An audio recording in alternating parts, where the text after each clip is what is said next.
Greetings, everyone. Welcome to Chess Advanced. And this game was played recently, just a few hours ago. This game is played between Vidit Gujrathi and we have Jorden van Foreest. And this game is an absolute banger because here it was played in Chennai Chess Masters, and this is absolutely insane. You're just gonna love this game. So without further ado, let's start with this game. I'm really excited to show you this game, and I hope you are too. Because here with the white pieces, with it starts with d4, we have knight to f6, c4, g6, and just f3, just going for Alekhine anti-grunful variation, and we have bishop to g7, e4, just going for the main line, just pushing those central pawns. We have d6, and it looks scary. I mean, with all those central pawns occupying so much squares, you have to be very much careful. But if it works, then there is no problem playing with it with the black pieces.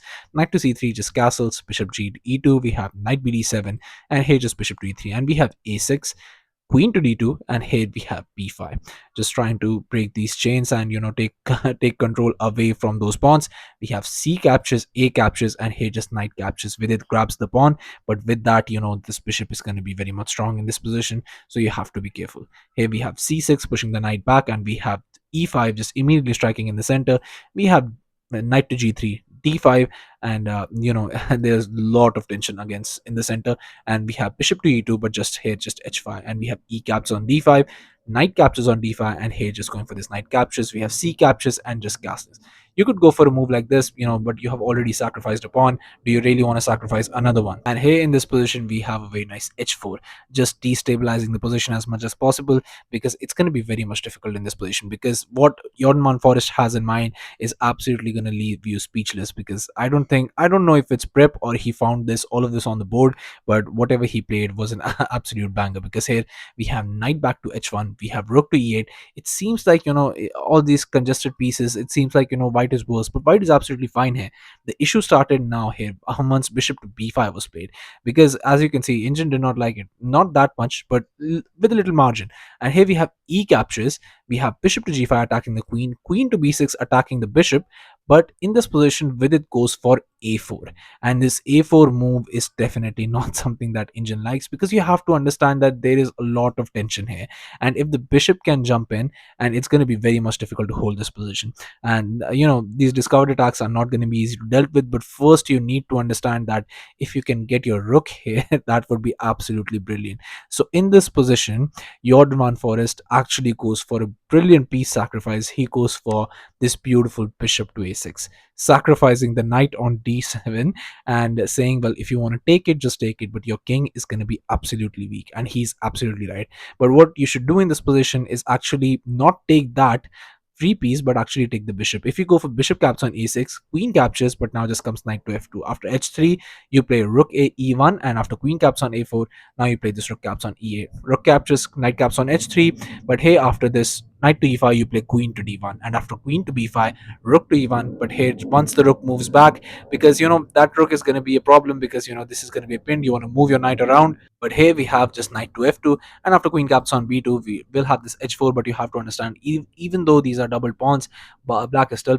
a pawn up. So position could be very much position could vary as to who it could be better for. But in this position, Jorden van Foreest could actually win the game.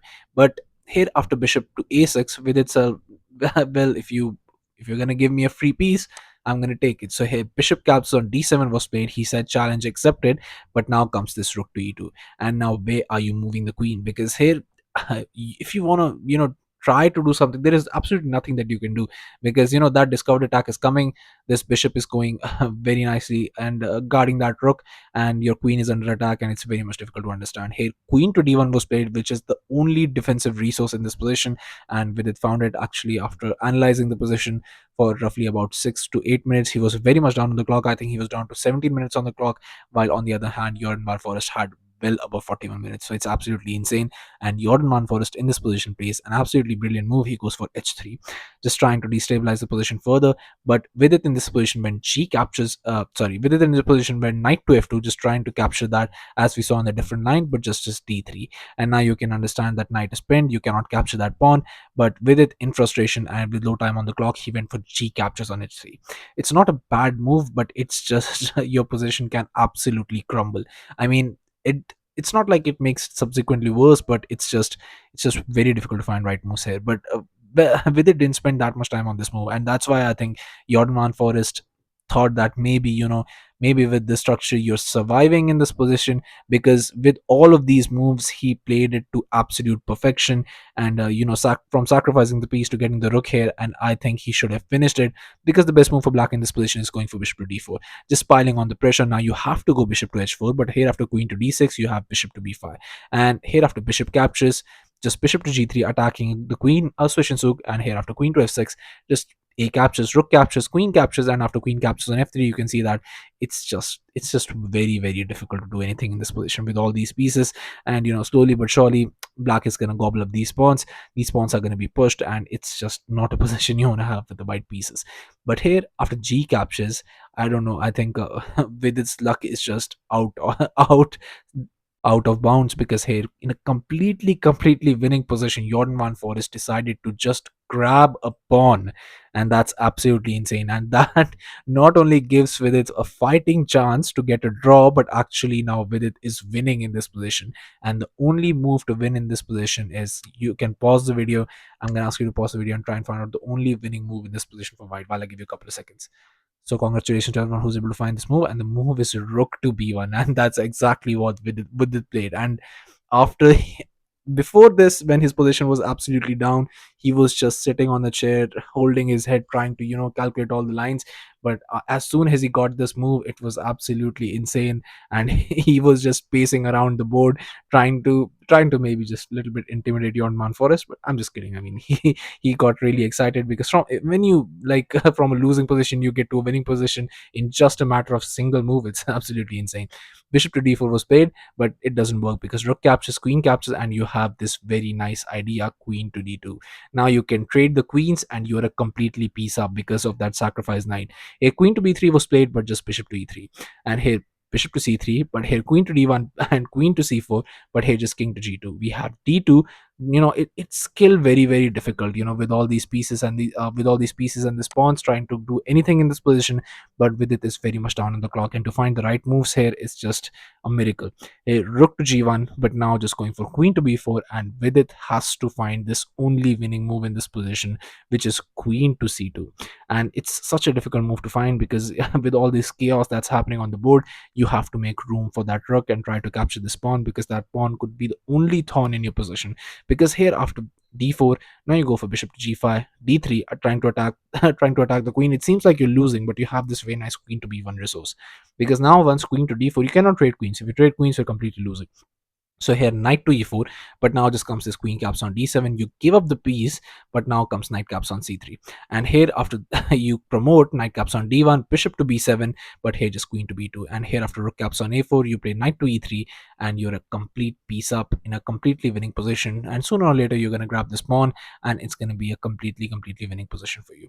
But here in this position, in time trouble, Vidit Gujrathi went for this bishop to b5, and it unfortunately does not work, because here after bishop captures, a captures, you have rook to e8, and now here bishop to g5 was played. But now bishop to g5 is much worse, because now you see the idea, this rook to e1, and it's game completely game over. But in a complete turn of events, Jordan van Foreest could not find this move, because he was very much low on the clock. He played f6 instead. But now Vidit Gujrathi is back back in the match. I mean, this is a complete roller coaster ride. Vidit Gujrathi plays the only move in this position which saves him. Bishop captures on d2, bishop captures, we have queen to b1, but now just king to f7, we have queen to d3, bishop to e3, and queen caps on d5 with the check. King to g7, we have rook to f1, and here just bishop caps on f2, rook captures, rook to e5, and here we have queen to d7 check, king to h6, and f4, queen to e4 check, king to g1, and just rook to d5, queen to g4, rook caps on b5, queen to f3, and here rook to b1 check, king to g2, we have queen to e1, but just here rook to f1, rook to b2, rook to f2, and rook to b1. And it was on this move, on move 48, that the players agreed to a draw in such an insane roller coaster ride game. I mean, this was absolutely an insane match. I mean, and no one thought this would end in a draw. I mean, absolutely amazing play by Jordan van Foreest, and brilliant defense by Vidit Gujrathi. So yeah, thank you all for watching. I'll be coming back with games like these, so stay tuned to the channel, subscribe to the channel, and I'll be seeing you guys very soon. Thank you all.